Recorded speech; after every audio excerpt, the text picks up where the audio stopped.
আপনারা গতকালকের একটা নিউজ হয়তো অনেকে দেখেছেন। কলকাতার আরজি কর হসপিটালের একজন ডাক্তার, একজন নারীর চিকিৎসক, তার প্রতি পাশবিক নির্যাতন করা হয়েছে এবং তাকে হত্যা করা হয়েছে ভারতে। এটার প্রতিবাদে ঢাকা ইউনিভার্সিটিতে একটা আয়োজন হয়েছে 16 আগস্ট রাতে, এবং সেই আয়োজনে বর্তমান অন্তর্বর্তীকালীন সরকারের একজন উপদেষ্টা, সমাজ কল্যাণ উপদেষ্টা, তিনি উপস্থিত হয়েছেন। এস মুর্শিদ ওনার নাম। তিনি সেখানে উপস্থিত হয়ে তাদেরকে বলেছেন যে তোমরা কিছু দাবি দাওয়া পেশ করো, কিছু দাবি দাওয়া দাও তোমরা, যে দাবি দাওয়াগুলো বাস্তবায়নের জন্য আমরা ঝাঁপায়ে পড়ব। তিনি প্রকাশ করছেন যে আমরা ঝাঁপায়ে পড়ব তোমাদের সেই দাবি দাওয়া বাস্তবায়ন, তোমরা সেগুলো দাও। দাবি দাওয়া তো রেডি ততক্ষণে, তিনি দিতে বলছেন এবং বলছেন যে ঝাঁপায়ে পড়ব আমরা। এবং তিনি আরো কিছু কথা সেখানে বলেছেন, আমি সেগুলোতে আর যাচ্ছি না। তার পুরো কথার খোলাসা হলো যে পুরা তার কাছে যে সরকারি শক্তি আছে, তার পুরো ডিপার্টমেন্ট ঝাঁপায় পড়বে সেগুলো বাস্তবায়ন করবার জন্য। শুধু তাদেরকে উৎসাহ দিচ্ছেন, তিনি অনুপ্রাণিত করছেন যে তোমরা সেগুলো দাও। তারা দিয়েছে। তারা কি দিয়েছে? 13টা দফা বা দাবি দিয়েছে। এই 13টা দফা দাবির ভিতরে আমি যদি একটু পড়ে শোনাবার চেষ্টা করি, একটা দাবি ছিল 3 নম্বরের, সেটা হলো ধর্ম, গোত্র এবং বর্ণের ঊর্ধ্বে গিয়ে প্রতিটি লিঙ্গের মানুষের সম্পত্তিতে সমান অধিকার দিতে হবে। এটা আমাদের প্রচলিত আইন বিরুদ্ধ যেমন, তেমনি এদেশের সংখ্যাগরিষ্ঠ মানুষ মুসলমানদের কোরআনে কারিমের সুস্পষ্ট বিধানের হুবহু বিপরীত। এর আগে বিভিন্ন সরকার যেটা চেষ্টা করেছে, করতে পারে নাই। এখন বৈষম্য দূর করবার নাম দিয়ে কলকাতায় হয়েছে কি, আর তারা দাবি করছে কি? কলকাতায় হয়েছে একজন নারী চিকিৎসক পাশবিক নির্যাতনের শিকার হয়েছে, তাকে খুন করা হয়েছে। পৃথিবীতে মুসলমানরা নারীদের অধিকার নিয়ে যখন কথা বলেছে, তখন আজকালকার নারীবাদীদের জন্ম হয়নি। মুহাম্মদ সাল্লাল্লাহু আলাইহি সাল্লাম যখন নারী অধিকার নিয়ে কথা বলেছেন, তখন এই নারীবাদীদের 14 গোষ্ঠীর কারোর জন্ম হয় নাই। যেখানে মেয়ে হিসেবে জন্মগ্রহণ করলে জীবন্ত পুঁতে ফেলা হতো, যেখানে মেয়ে হিসেবে জন্মগ্রহণ করা অপরাধ ছিল, সেই সমাজে নারীকে শুধুমাত্র মুক্তই করেননি নবী সাল্লাল্লাহু আলাইহি সাল্লাম, শুধুমাত্র মৃত্যুর হাত থেকে রক্ষাই করেননি, নারীকে আকাশের উচ্চতায় তুলে দিয়ে গেছেন। কোন বাবা মা যদি 2টি কন্যা সন্তানকে সঠিকভাবে যথাযথভাবে লালন পালন করে, তার জন্য জান্নাতের গ্যারান্টি দিয়েছেন। তার বিপরীতে 1 ডজন ছেলে সন্তান পালন করলেও এই সুসংবাদের কথা নবী সাল্লাল্লাহু আলাইহি সাল্লাম বলেন নাই। সেই মুসলমানদেরকে যদি নারীদের অধিকারের সবক শুনাতে আসা হয়, তো সেটা দুর্ভাগ্যজনক বিষয় ছাড়া কিছুই না। ভাইরা আমার, এখানে আপনারা দেখতে পাচ্ছেন হয়েছে একজন নারী চিকিৎসকের প্রতি জুলুম নির্যাতন, সেটার প্রতিবাদ হবে। কিভাবে তার জুলুম থেকে রক্ষা করা যায় সেটা বলা হবে। দাবি হচ্ছে কি দেখেন, প্রায় সবগুলো দাবি সম্পূর্ণ অপ্রাসঙ্গিক। তার মানে একটা সুনির্দিষ্ট এজেন্ডা বাস্তবায়ন করবার জন্য ইচ্ছাকৃতভাবে অপ্রাসঙ্গিকভাবে এই সমস্ত দাবিগুলো তারা তুলে আনছে। এর ভিতরে একটা হলো, দেখেন যেটা বললাম, ধর্ম, গোত্র, বর্ণের ঊর্ধ্বে উঠে, মানে কোরআনের বিধানকে সাইডে রেখে বাদ দিয়ে সকল লিঙ্গের মানুষের সম অধিকার। এখানে একটা যদি দেখেন, সকল লিঙ্গের মিনিংটা কি? সকল লিঙ্গ মানে কি? নারী পুরুষ? জি না। মূলত সমকামিতার কথা সরাসরি না বলে এই যে সকল লিঙ্গ, তারপরে যে আপনার জেন্ডার ডাইভার্সিটি, জেন্ডার বৈচিত্র্য, লিঙ্গ বৈচিত্র্য, এগুলো সবগুলোর মিনিং হলো যে এখানে তারা সমকামিতাকেও একটা লিঙ্গ হিসাবে, সমকামীদেরকে একটা লিঙ্গ হিসাবে, ট্রান্সজেন্ডারদেরকে একটা লিঙ্গ হিসাবে এখানে প্রবেশ করাচ্ছে, সরাসরি বলছে না। তো যাই হোক, এখানে কোরআন কারীমের আয়াতের বিধান থেকে আমাদেরকে, সারা দেশের মানুষকে সরে আসার জন্য আহ্বান করছেন। এই দেশে ছাত্ররা বৈষম্য বিরোধী, কোটা বিরোধী আন্দোলন করেছে কি কোরআন কারীমকে পরিবর্তন করবার জন্য? কোরআনের বিধানকে উল্টাবার জন্য মুসলমানরা রক্ত দিয়েছে? কিন্তু তারা তো সেই দাবি করছে। আমাদের ছাত্রদের, আমাদের মুসলমানদের রক্তকে তারা কিসের বিনিময়ে বিক্রি করছে দেখেন। দ্বিতীয় দাবি দেখেন, ইউনিফর্ম ফ্যামিলি কোড চালু এবং তার বাস্তবায়ন করতে হবে।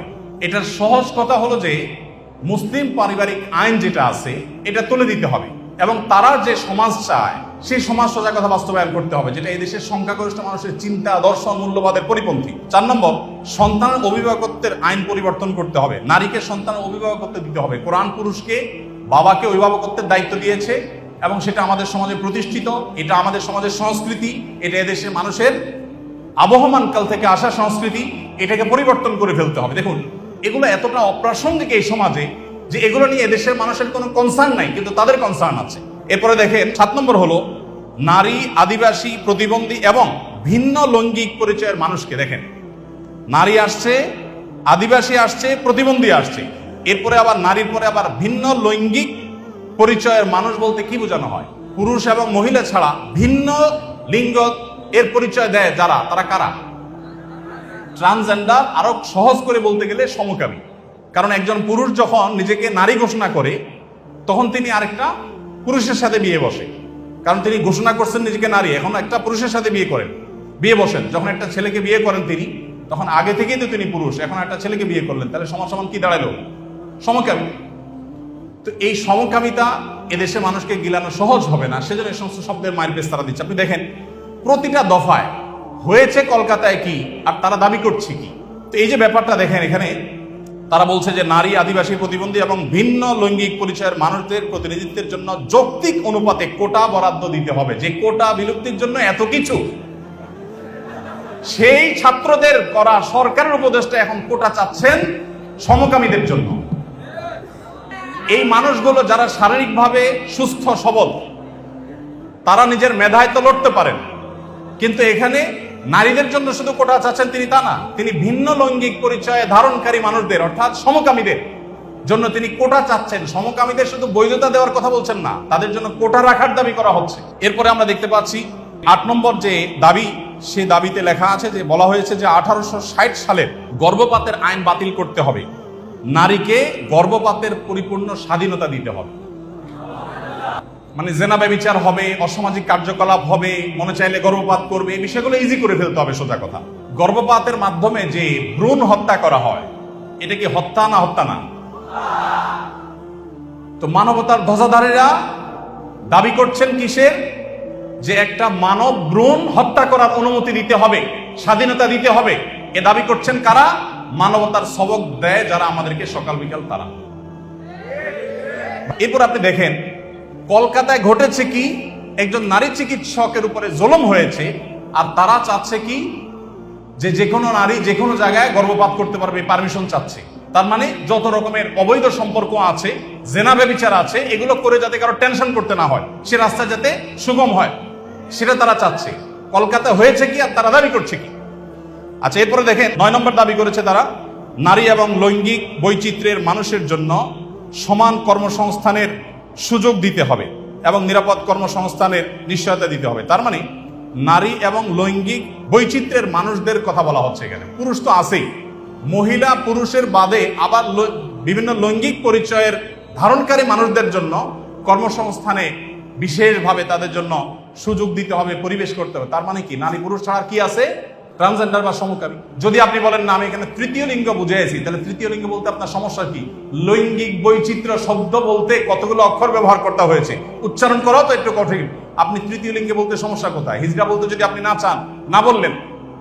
তৃতীয় লিঙ্গ তো আমাদের দেশের স্বীকৃত ভাষা, সংবিধানের ভাষা, তাহলে সেটা ব্যবহার করতে অসুবিধা কোথায়? তার মানে এটা তাদের উদ্দেশ্য না। আমি তো দায়িত্ব নিয়ে বলতে পারি এটা তাদের উদ্দেশ্য। তাদের উদ্দেশ্য হলো সমকামী বা ট্রান্সজেন্ডারদেরকে তারা সমাজে প্রতিষ্ঠা করবার অপচেষ্টায়। ভাইরা আমার, এখনো দেশের কিছুই ঠিক হয় নাই, কত জটিল অবস্থা। এখনো পুলিশ ভালো করে তাদের কাজে যোগদান করতে পারেনি, এখনো স্থবিরতা আছে, স্টাবল হচ্ছে না। সবাই সর্বাত্মক সহায়তা করছে, আমরা সবাই সহায়তা করছি। এই শুরুতে এসেই দেখেন তারা একটা পর একটা দফা দিচ্ছে, এবং সেখানে এদের দফার সাথে দফা দেওয়ার জন্য, দাবি দেওয়ার জন্য উপদেষ্টা মহোদয় তাদেরকে বলছেন এবং বলছেন ঝাঁপিয়ে পড়বেন তিনি এই দাবিগুলো বাস্তবায়ন করবার জন্য। এরপরে 10 নম্বর দাবি দেখেন, প্রতিটি ভিন্ন ভিন্ন লৈঙ্গিক পরিচয়ের মানুষের রাষ্ট্রীয় পরিচয়পত্রে তার লৈঙ্গিক পরিচয়ের স্বীকৃতি থাকতে হবে। তার মানে পুরুষ, মহিলা, ট্রান্সজেন্ডার বা সমকামী এটা থাকতে হবে। পুরুষ মহিলা তো আছেই, তাহলে প্রতিটি লৈঙ্গিক পরিচয় ধারণকারী মানে কি বুঝাচ্ছেন আপনি? আপনি বলেন যে পুরুষ, মহিলা, হিজড়া বা তৃতীয় লিঙ্গ, এটা তো হয়ে যায়, কিন্তু প্রত্যেকটা মানে কি? প্রত্যেকটা লিঙ্গ পরিচয় ধারণকারী মানুষের মিনিং হলো এটা। বিগত আমলে আমাদের স্কুলে, এমনকি আলিয়া মাদ্রাসার পাঠ্যপুস্তকে যে পাতায় পাতায়, লাইনে লাইনে, পৃষ্ঠায় পৃষ্ঠায় যে সমকামিতার কুশিক্ষা, এই অপসংস্কৃতি এবং বস্তা পচা সস্তা এই চিন্তাধারা এবং বিকৃত ব্যবস্থাপনাকে যারা এই সমাজে পুশ করার চেষ্টা করছে, আমাদের সমাজে এর বাইরে হাজারটা বিষয় আছে, সেগুলো নিয়ে তাদের কোনো মাথা ব্যথা নেই। আবার সেই একই জিনিসের পদধ্বনি আমরা এখনই শুনতে পাচ্ছি। 11 নম্বর দাবি ছিল তাদের, সব ধরনের লৈঙ্গিক বৈষম্যকারী আইন বাতিল করতে হবে। সব ধরনের লৈঙ্গিক বৈষম্যকারী আইন বাতিল করতে হবে। ওই যে মেয়েদের, ছেলেদের মিরাসের যে আইন আছে সেটা বাতিল করতে হবে। তারপরে যায়া আপনার সমকামীদের বিরুদ্ধে আমাদের দেশে আইন রয়েছে, আপনারা জানেন। সমকামীদের একটু হলে 2 বছর কারাদণ্ডের কথা বলা আছে, সেগুলো বাতিল করতে হবে। এই যে দাবিগুলো আছে, আপনারা এবার মিলান যে কলকাতাতে একজন নারী চিকিৎসক তিনি জুলুমের শিকার হয়েছেন, তার সেই জুলুমের বিরুদ্ধে সর্বকণ্ঠে আমরা শতকণ্ঠে প্রতিবাদ জানাবো। কিন্তু এখানে প্রতিবাদ জানাতে গিয়ে দাবি যেগুলো তোলা হচ্ছে সবগুলো হলো সমকামী এবং ট্রান্সজেন্ডারদের জন্য দাবি।